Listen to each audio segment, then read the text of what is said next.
All right, everyone. Welcome back to Miller Dollar Listening with Chris Restu, your host. And I have a special guest, Simon Polito. He's out of Southern California. We're going to go into tons of great information today, but you want to stay tuned in because Simon is a man with many talents. I'll tell you this right now. As you can see, he's a fashion designer, number one. Fashion model, number two. He's like, oh, you're putting me on the blast right now, Chris. He's got 2 or 3 different businesses as well. He does a lot in the real estate industry. He's been around for 20 years. But enough about our introduction. Let's just get into a little bit about who Simon is and where you're from, and just give us a little bit of a backstory about you. Absolutely. Chris, first and foremost, thank you for having me on. I appreciate it. I know you're a hard man to get a hold of and your time is valuable, so I appreciate you, number one. I guess my name's Simon Polito, obviously born and raised in not the United States. By my accent, you can probably notice that. I am from Australia. Born on Sydney's northern beaches, so I love living in California because it's the most relatable place to what I'm used to. But been doing real estate for 22 years. Started at the tender age of 17 in the industry. Worked my way through the ranks. I've done a little bit differently in Australia, where you normally start in the property management area and you work your way to being someone's assistant. Then you think you're too good and you go and fail and you start all over again. You do that a couple of times. I love it. So you think you're too good. There's not a lot of difference between here and there in that category then, right? Very simple. Well, we've all been there when you're someone's assistant and you think, oh, it's too easy. I can do this, make more money than them, and you really can't. But, so you got to, trial and error. Trial and error for sure. We all got to fall once in a while. So tell us a little about Sydney, Australia. Tell us about it in general. I mean, like you said, California seems very similar to that in SoCal. Like, what made you make that change from Australia to California? Like, what kind of brought all this on? Yeah. So look, I'm not going to lie, I was doing exceptionally well in Sydney. Sydney is one of the top 5 cities in the world for real estate. It's extremely expensive. I mean, I used to sell 1-bedroom condos for $1 million without parking. That was it. That's where they started the values at. And you'd have a line of 100 people out the front waiting to get in. And we'd only do a 45-minute open house. It's pretty cutthroat. It's go, go, go. I want to say it's a combination of where San Diego meets New York. You've got the hustle and bustle of New York, but you're on a beach. Sounds like so you still got it's I didn't realize how good it was until I left. Actually, Chris, after this podcast, I think I'm packing up and going back. Well, I'm pack my bag, right? Yeah. How I got over here was it was a bit like Groundhog Day. I was in my early 30s. I was doing exceptionally well. I was one of the number 1 agents in the city of Sydney, and I just felt like I was doing the same thing every day. I was a bit bored, and I wanted to try something new. And rather than just going to a different office and locating to a different location in Sydney, I thought, well, I'm going to move it, might as well do it, on the right way. So my partner, wife, or baby's mother, is from the United States. So we moved over to the United States to have our baby, and we never left. We just never left. There's nothing wrong with that. Never left. Awesome. I love it. Tell us a little about the family, a little about the babies. Tell us a little about it in general. Yeah. I'm blessed. I've got 3 beautiful young kids, Elvis, Valentina, and Alessandro, 7, 4, and 1. Beautiful, beautiful kids. Again, God is great, and I couldn't be more happy with the life that I've been presented with. I've been very lucky that, I spent most of my life being told I was never going to be good enough, and then I hit every goal. Everyone told me, you're never going to find a person, you're never going to have kids, you're never going to be successful, you're never going to nothing. And it just gave me a drive to be successful and do that. So, again, I was very blessed that I was allowed to have those opportunities, and it allowed me to move across the world, start a family. And now I'm living in Irvine, California, in one of the best school districts in the nation with my kids in it, and I can give them the best future. So it's really cool.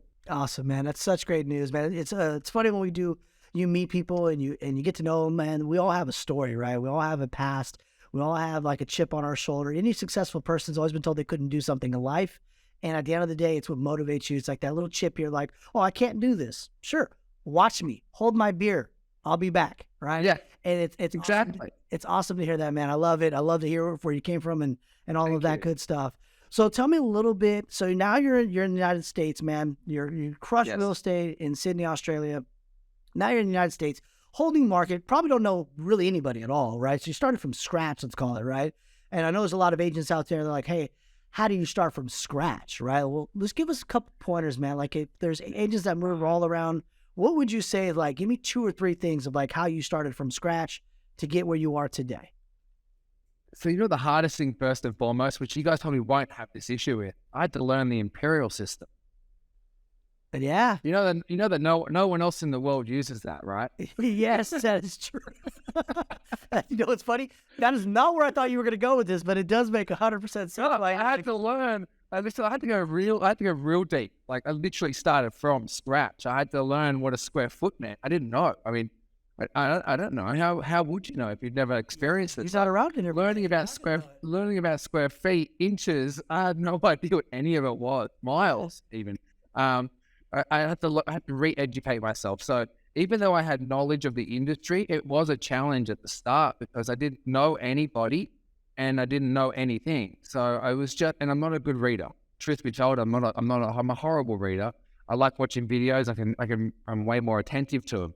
So I just started watching a lot of videos on what to do, where to work. A good friend of my wife was a real estate agent in Rancho Santa Fe in San Diego. Mm-hmm. Yeah. And she said, look, when you come over here, you're coming to work for me. So I had someone who took me under their wing off the bat.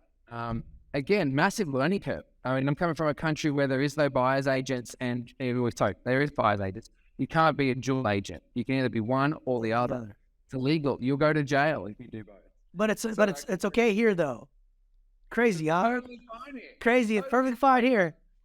Man. Everyone's, there's so many more ways to make money here. This truly is the land of opportunity. And I adopted a migrant mentality. My family migrated from other countries to Australia and they made it work without even knowing the language. So if I can already speak English, well, I think I can. You guys sometimes struggle with English. For sure.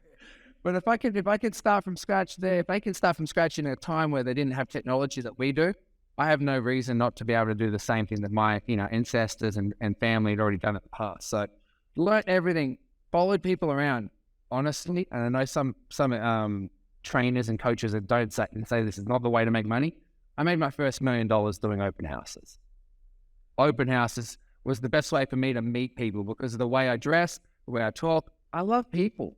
Dude, I get to meet someone face to face. It's huge. I love you. You have no idea how much I love you right now. Agents out there, I've been telling you this. I come from a retail floor.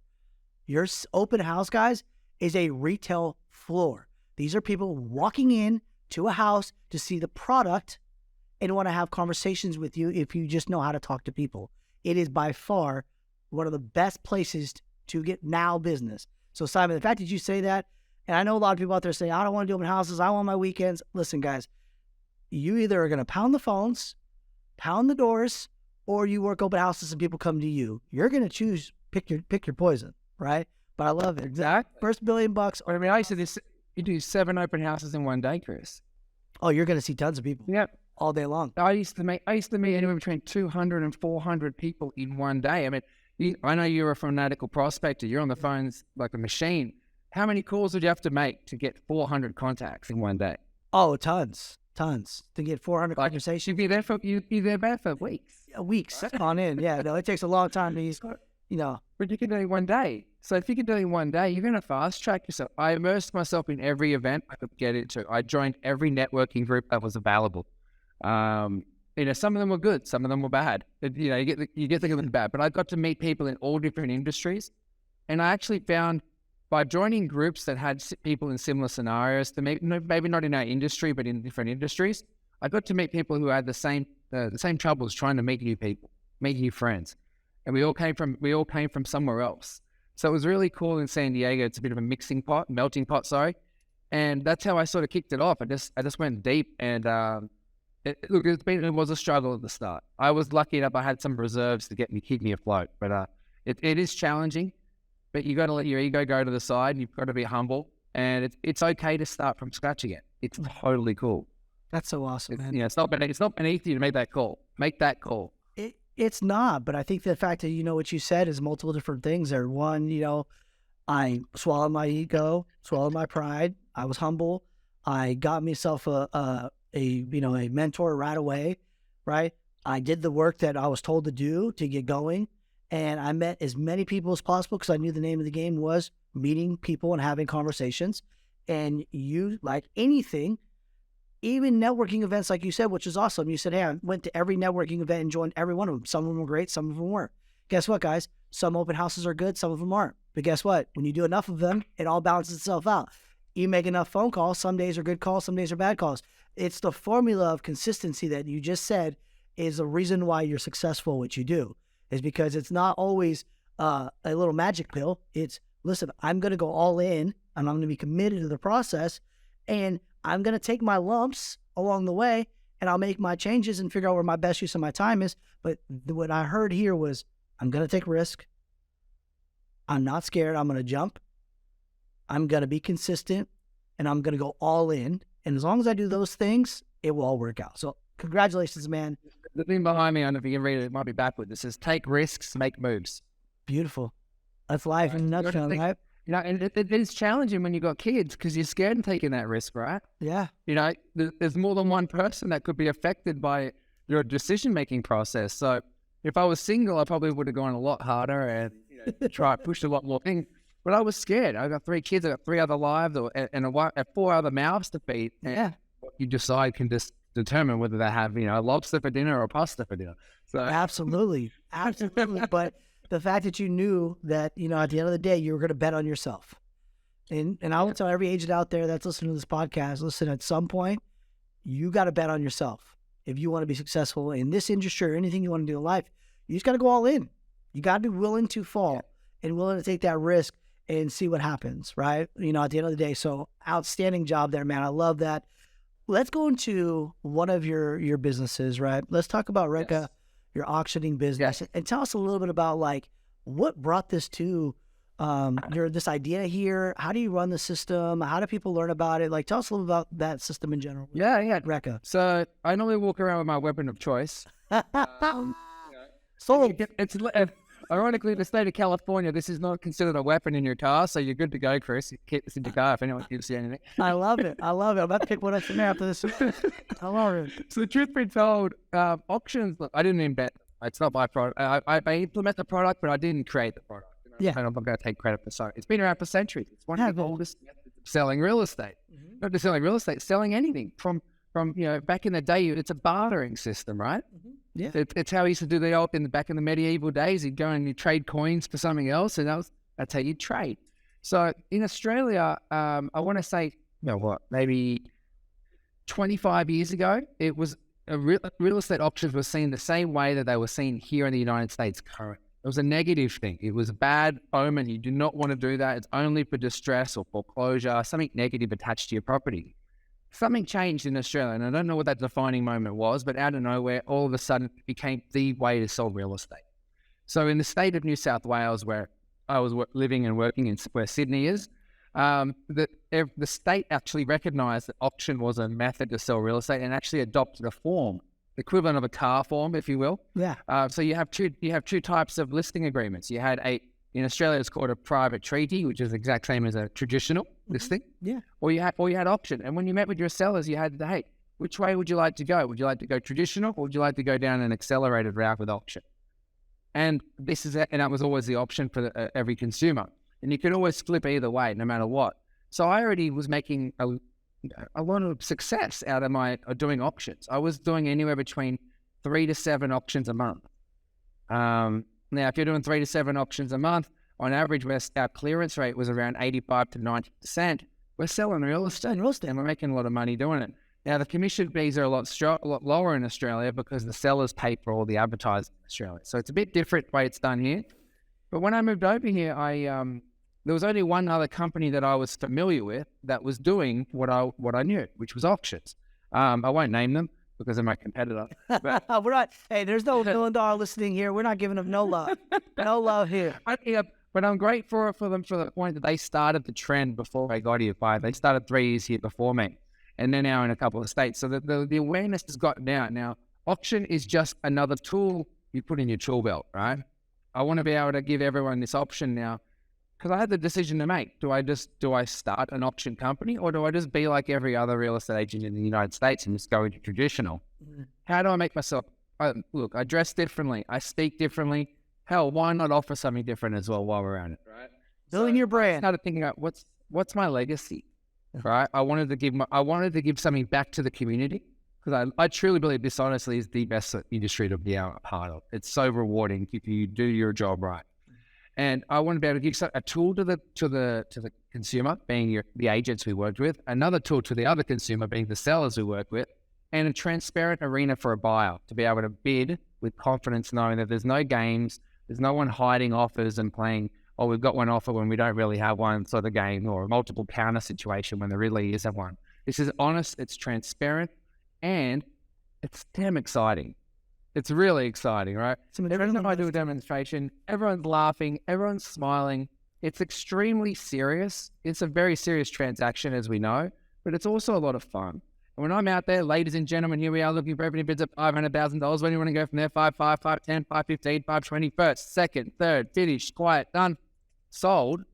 It's done. As soon as I say sold, we're a non-contingent purchase.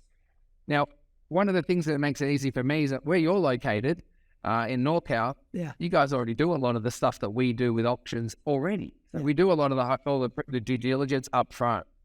So it might be interesting for you to hear. In 14 years of me doing real estate in Australia, I never once did a contingency sale. Wow. Not one. No one. I've never in my career had a property fall out of escrow. All right. Those are some good numbers. I don't know what that feels like. I'm really sorry. I'm sure it's horrible. I've never had an appraisal not come in on the money, because an appraisal is deemed on fair market value. An auction is market telling you what they believe fair market value is. I said that's what it is. So, as I said, this is just an honest tool, and I probably would have made a lot more money if I came to the United States and just went straight into sales.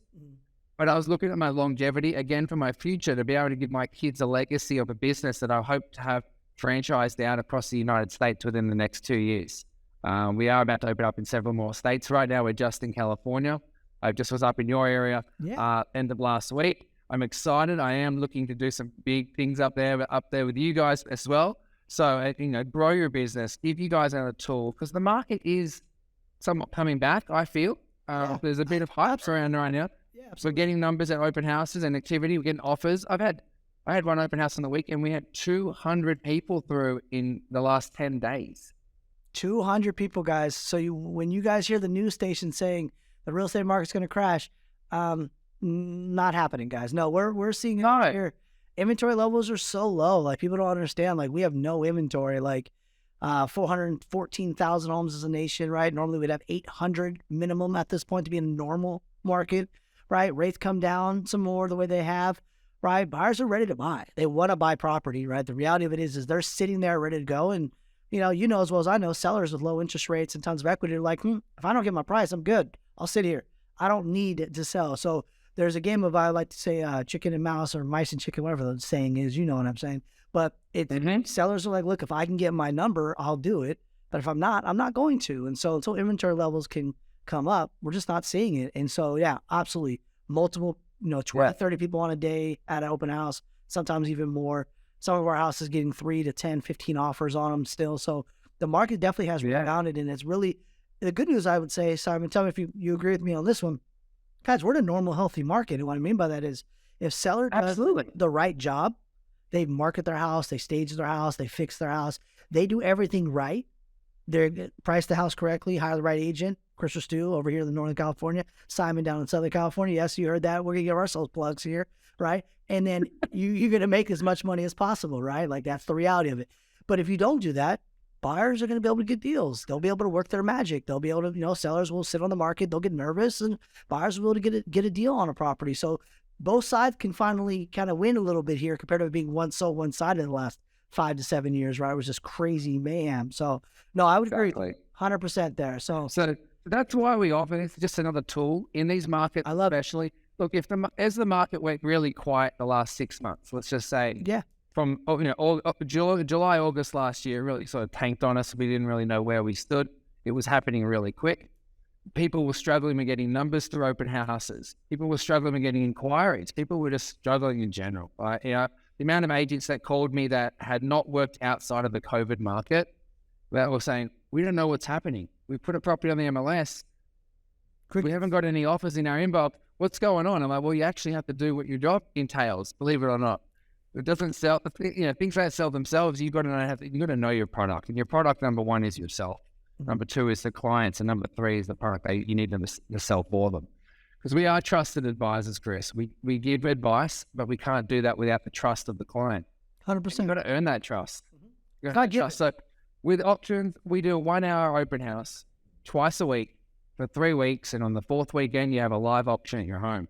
When a bidder is there, and I don't have a paddle next to me right now, but when someone's got a paddle, for example, and they're raising their bid, they're bidding on a non-contingent purchase because they've already been given all that due diligence up front. They've done their reviews. They've already spoken with their lender. They're pre-underwritten, not pre-approved, pre-underwritten. So that, again, they have confidence themselves as to what level they can bid up to.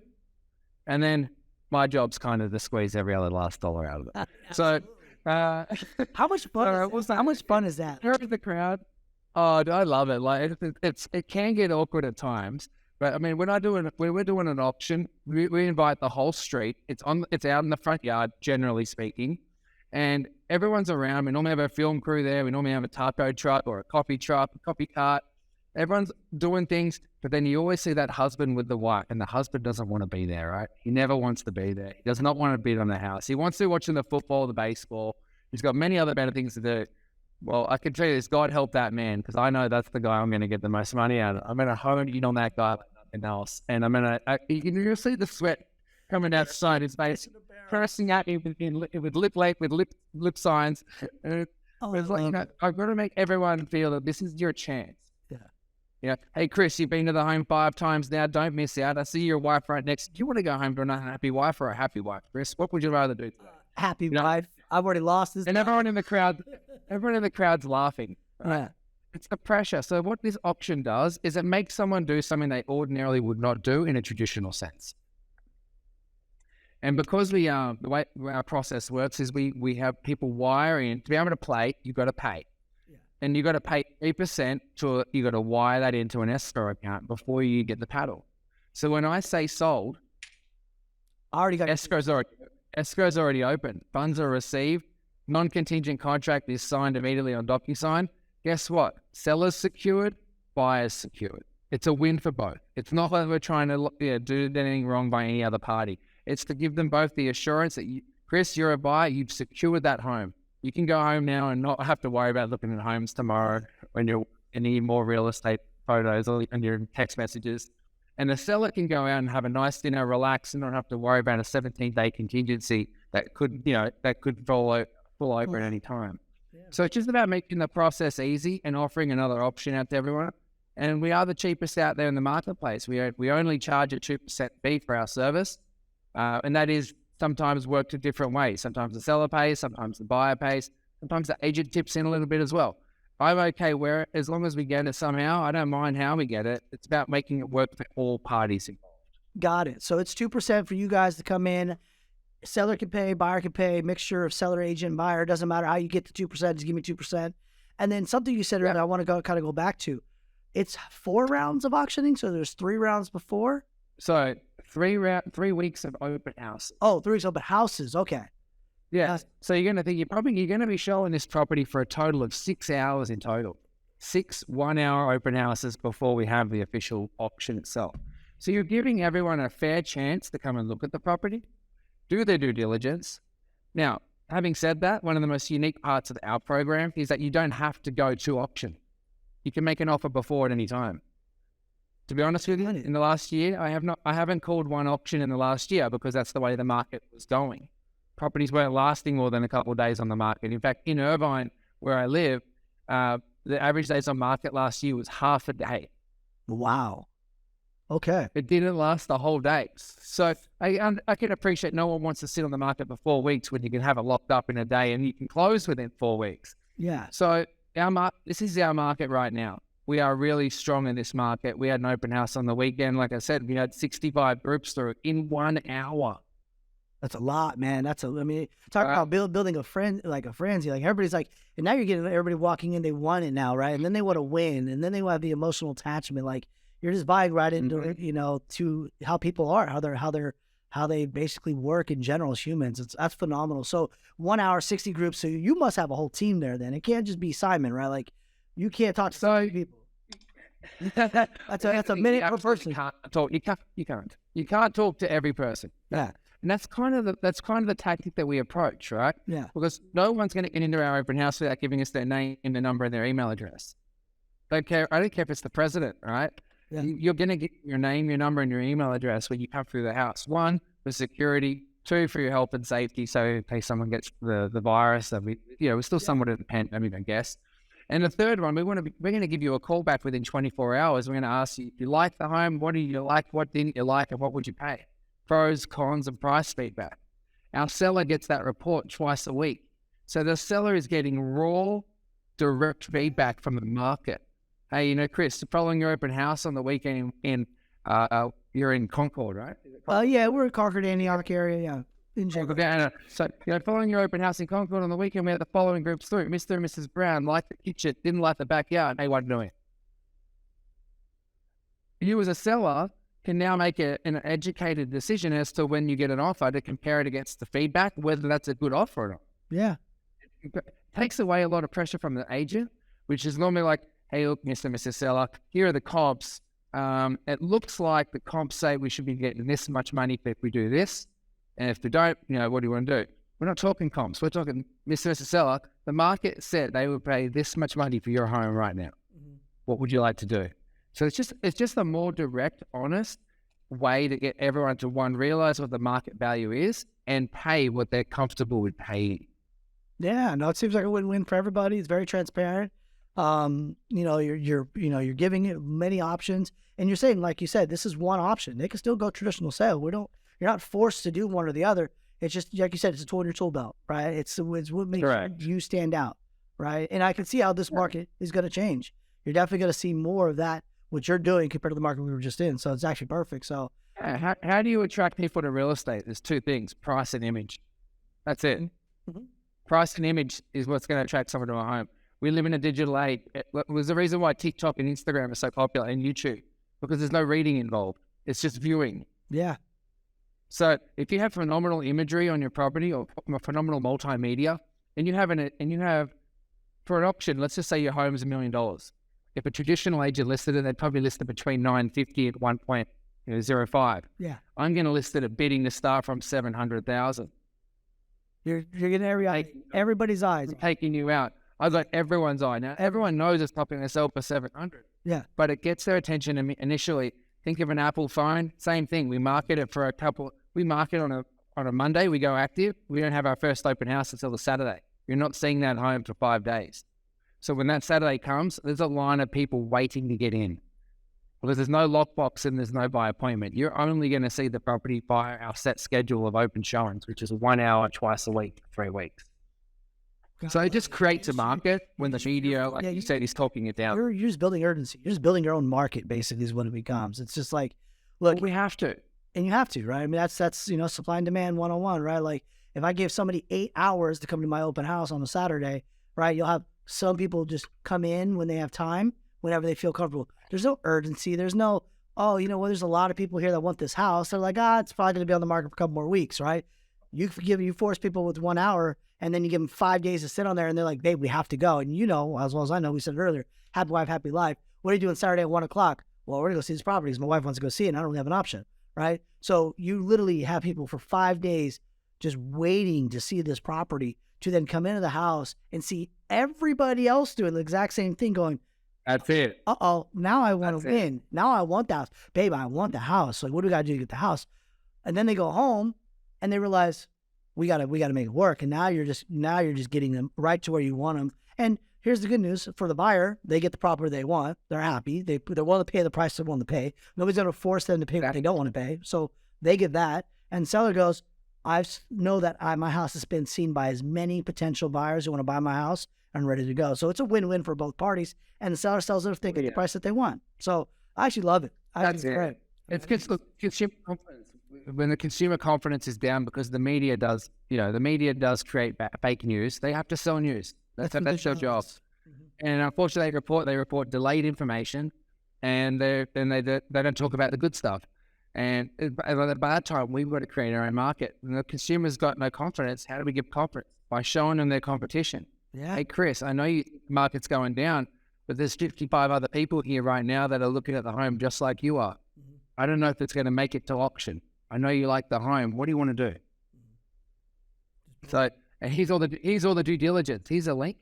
It goes. We use disclosures.io, and we send them the disclosure link. We have all of their home inspection, termite report, seller's disclosures, NHD, prelim, CC&Rs for the HOA if it's part of one, permits if it's done any work. Any material facts are there ahead of time. Do your research. Come back to us with a good, strong offer. You might get it before auction. Yeah. I mean, and that's the thing. I mean, that's a Northern California thing. You know, all the reports set up front, like all of our listings, exactly like we do all of that, right? Because here, you're going to write your strongest offer. You're not going to come back and renegotiate with me later. We're not doing that. So here it is. And if you have any questions, do your work. This is your job now. Here, I gave everything you need. Now you got to do your part and come back with a number you feel comfortable with. So it's a win-win for everybody. I love it. Yeah. Let me ask you quickly. I have a question for you. Okay. Because I'm curious about NorCal. I know you guys do a home inspection ahead of time. Do you guys do often repairs, or is it you guys always selling as is? Well, yeah, us currently the way it's set up right now, like our company in general, and most of Northern California works this way now, within reason. We for sure, every house has home inspection, roof inspection, pest inspection, sewer lateral inspection. We have a pool, we do a pool inspection. We do everything up front, disclosures up front, disclosure IO, everything's done before we even go on the market. And with selling as is. So like for us as a company standard, as a matter of fact here, I'll look it up for you real quickly because it's the one number I don't want to mess up here. But we track all of our data, right? What's our list of sell price? What's our, giving back to the buyer? Love that. As a company, last year listing. Yeah, so our listing, the sell price last year was 106.12. Days on market was 13. Wow. Our average giving back to the buyer was less than $600 total for our whole entire company per transaction. So that's amazing. Yeah, we don't give money back. So the reason for us is like we do all that up front to protect the seller, right? If we're helping you as a seller, we want to make sure we protect your assets like it's our own money, right? And so that's why we do a lot of that up front. Now, not everybody in Northern California does it that way, but for our company, like that's what we teach, that's what we standardize, that's what we basically have done. I love that. And then we track it to show. We go to listing appointments. We're like, well, listen, here's our list of sell price. Here's our days on market. And it's funny, the last couple of listings we've gotten, I'm like, so what do you think the average days on market last year was for the industry? Like, 60, 70, 80, 90 days. I was like, okay, well, we were 13. Well, how'd you guys do that? Well, listen, we have a program, we have a way we do things, and we follow the system. When you follow the system, whether you agree with it or not, I promise you it works, right? There's a reason why we were able to sell houses really fast in the fourth quarter last year and the third quarter last year, where a lot of people were not able to do that. And it's not a, ego thing. It's not that at all. It's just we've put a lot of time and energy into what we've done. And the best part about it now is this is where we shine, right? When the markets change. Yes. We put all this work in right now. People are like, well, wow, you guys really do the, yes, no, we do the work we say we're going to do.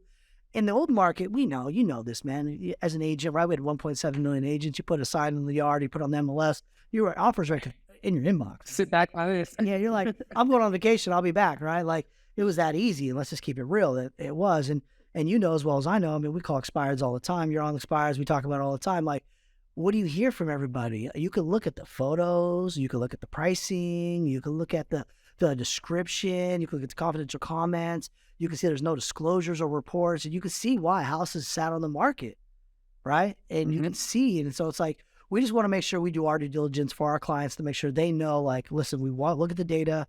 We track the data. We look at every single option. We have clients right now that wanted to go on the market 2 weeks ago. We're like, no, stop. The 10-year is dropping. Rates are coming down. We're going to stop you. They're like, but we want to go on the market. I'm like, trust me.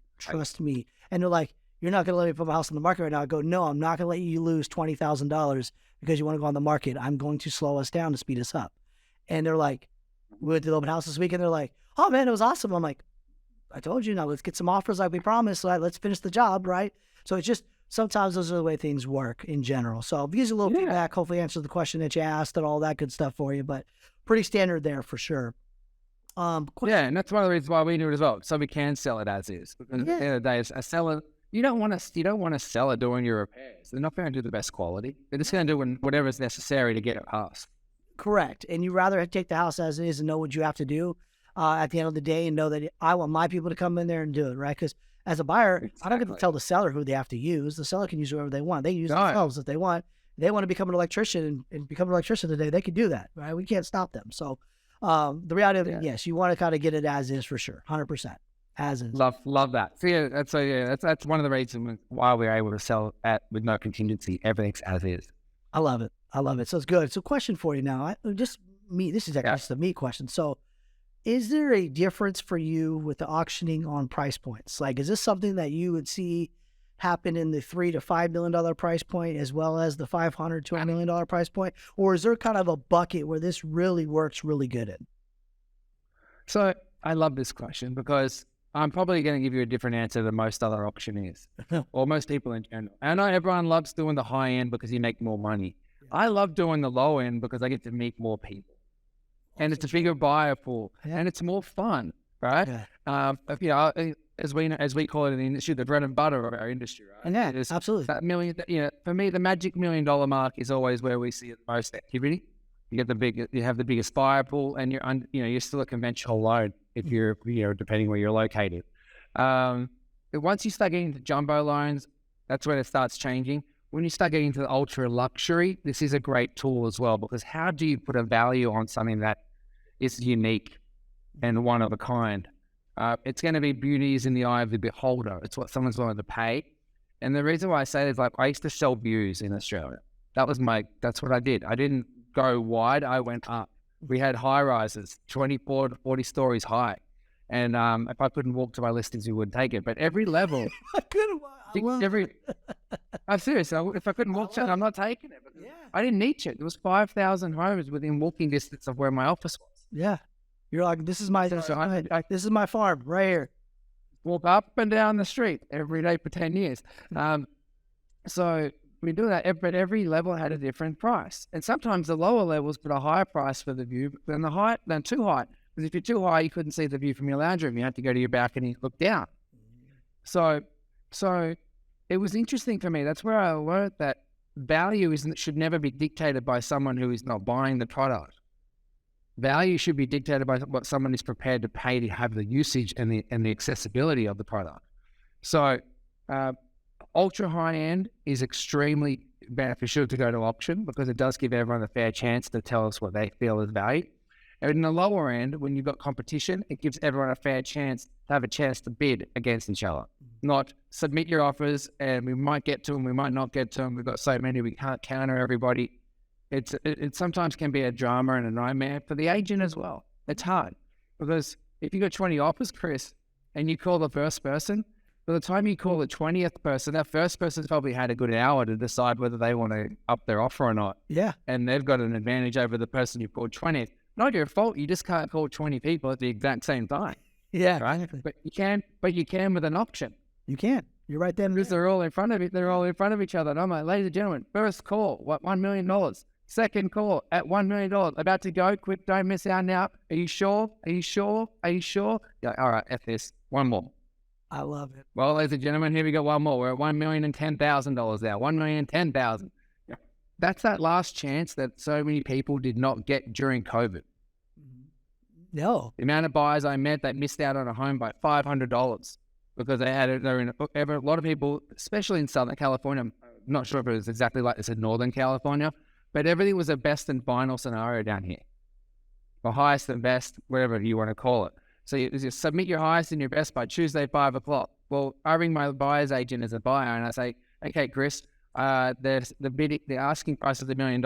I've got up to 1.2. They're asking for highest and best. What do I put down? That's a lot of pressure on you. Yeah. How do you know what to put down? I don't want to pay, but hey, Chris, but I don't want to pay too much. It better appraise. No pressure. Yeah. So how do you do that? You don't know. You might put in, okay, look, Simon, let's put down 1,105,000 and it ends up selling for 1,110,000. And I'm like, oh, Chris, I would have gone more. I told you I could go to 1.2. Yeah. You didn't get me the house. That doesn't happen in our scenario because everyone gets that last chance to make that one final bid. I do speak quickly as my profession. It makes me do that, right? But I do slow it down at the times I need to make people aware of the opportunity that's in front of them at that time. Yeah, because at least you have that chance. And I think more buyers have their attention. I think, yeah. I mean, I think in all honesty, no, I think you nailed it. I think people would rather have that chance and know that I had the chance than to have the unknown. Nobody likes the unknown, right? Well, what would I would have won if I did this, that, and the other. It's like, we all would have. We got as much information from that listing agent as we could about the seller, this, that, and this. We give that information to you. We give you the guidance we basically can give you, but it comes down to your comfort level of how much you're willing to pay for the house. We can't dictate that, right? Like, it's not our job. Absolutely. To say you have to pay 1.2 for this house. Like, we're not. That's not our job. Our job is to guide you, right? But I would think, and actually, I know for sure, every buyer in some aspects would rather know, could I just give me my last opportunity to know what the highest price is? And if I want to come up, I'll be more than happy to do it. I think more people would come up on their price. I think more people would actually come up to the price that they're willing to pay and actually say, no, my best and final is actually here, but I always want to start here because I just want to feel like I'm winning, right? But you didn't win. You didn't win here. You lost the house, and now you're back on the market looking for another property, which you might have came here if you knew this is what it was going to take. So I actually think it's awesome, men in general. I think it's great. Think about the thing that everyone doesn't think about, though. What would your seller do if you were able to get him an extra $5,000? Well, they'd be happy. They're going to tell everybody. Everybody, for sure. That's the best marketing you could ever ask for, Chris. They're like, right? You've just done a phenomenal job, and then they're going to go, you know what, that Chris, you didn't just get me what I wanted. He got me an extra $5,000. You kept pushing. You kept pushing. How, if I get an extra $500, what's a nice dinner out? Oh, hey, $500 all day long. Go to Mastro's or wherever you want to go, and have a great evening. And that's the type of response we achieve, and that's the results we achieve, and that's the response we often get back is the sellers raving about us after that. But like, wow, the auctioneer kept going. He had the money that we had already accepted, but he kept going to get us a little bit more. And that's the point of difference that we show and tell our sellers when we're meeting with them is, look, we can get you that little bit extra. I don't know how much it's going to be because I don't know who the client's going to be yet. But if we can get the right two people, normally two males, because we have this thing called an ego, that really hurts. Right? And there are some females, but they're mainly males. And we don't want to lose. I don't want to lose. Yeah. So if I bought my home in Australia by auction, and the reason why I won is one, I'm an auctioneer, and I was never going to be seen to be losing if I'm an auctioneer. Yeah, this doesn't work very well for your resume. My first bid was $30,000 over my budget. Because again, I'm a competitive guy and I wanted to win. I wanted that house. Like you said before, I wanted that house. I was going to win it no matter what was going to happen. And the motivation for me was the more I paid, the harder I had to work to make sure I could pay it. Yeah, I love it. So I love it, man. that's how I was. Okay, I have a question. Because now I'm like, I want to watch one of these auctions. I'm going to come watch one of these, and I'm bringing my film team down there. We're going to have fun. The whole 9 yards. I'm thinking my mind is just spinning like normal. But let me ask you, do you ever have sellers there, right, when you're auctioning? Like, absolutely. I want them there. I want them there. That's awesome. One, I want them to see what the market is doing at that exact time, not trying to relay it back. Yeah. It's a very powerful thing, Chris.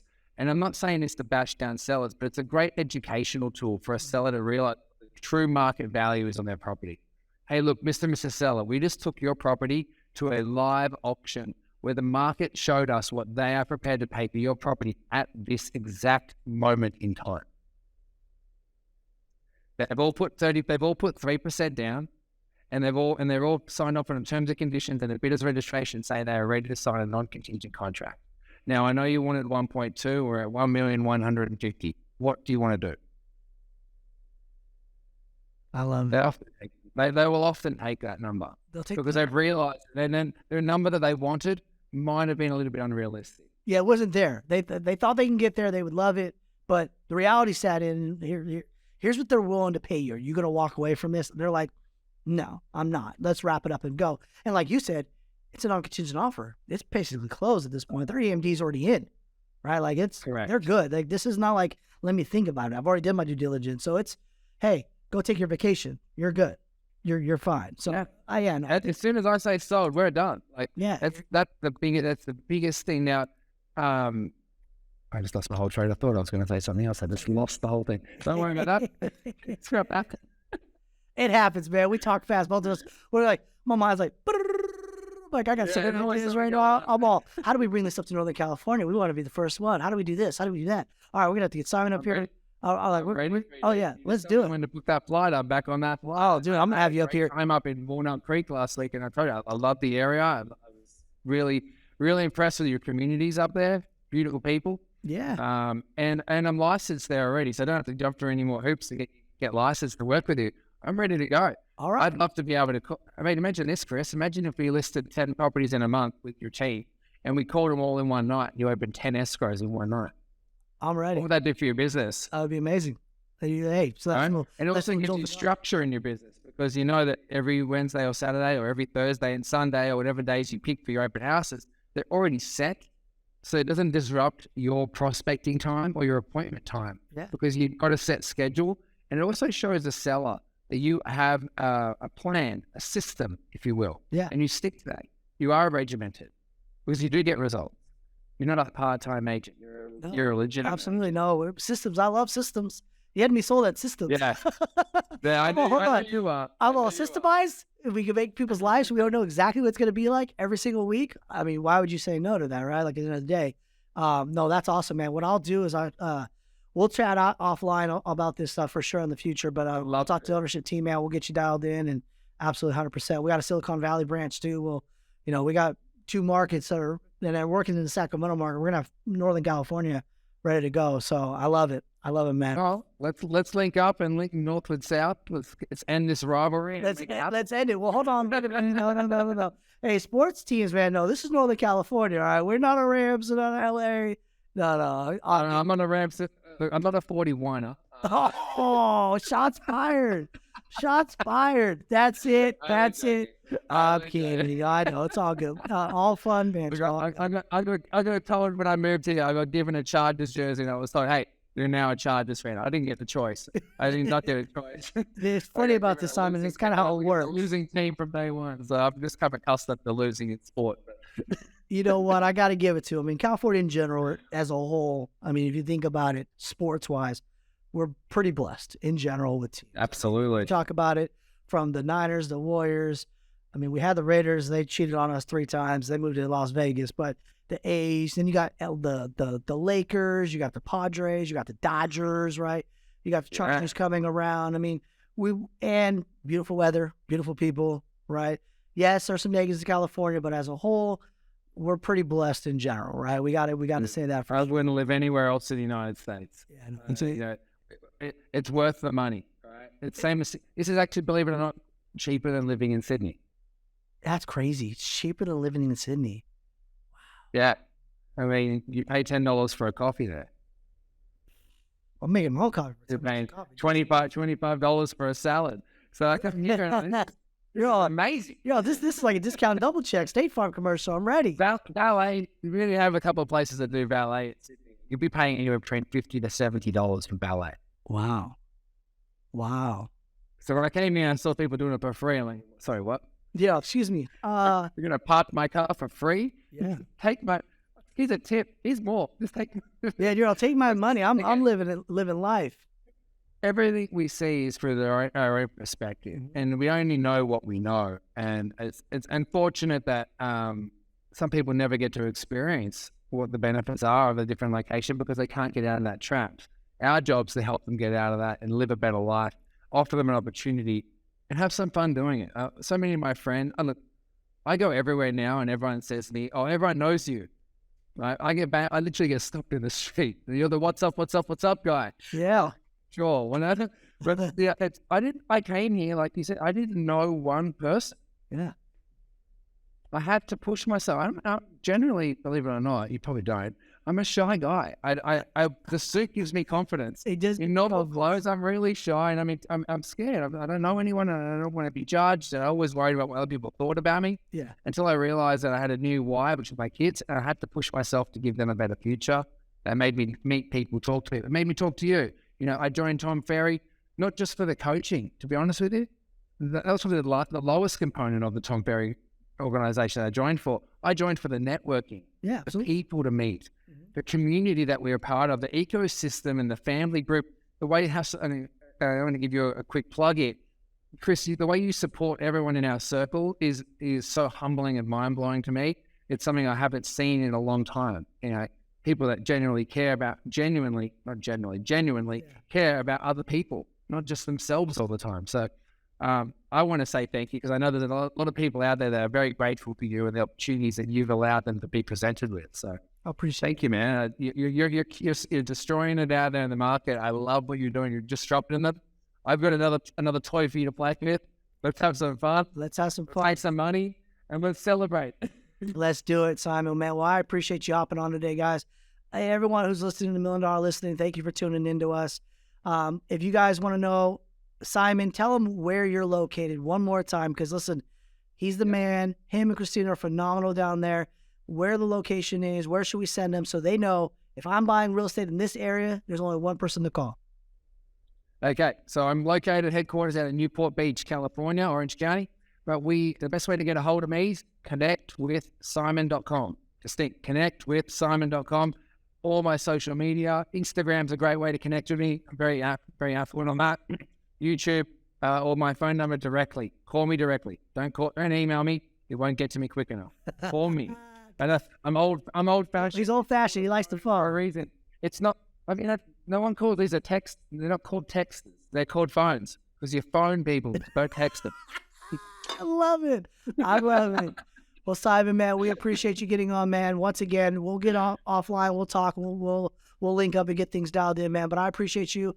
Everything you're doing, guys. Listen, you talk about the American dream. You talk about coming here with nothing. You talk about just taking risks, taking fear, you know, just taking that leap of faith and going after it, man. Simon, you embodied that. And we have to give you love and appreciation for that, man, because it's phenomenal to hear the story and hear where you've come from and your beautiful family and everything else that you got going on, man. I wish you nothing but great blessings. And like I said, we'll talk soon offline. I appreciate you so much, man.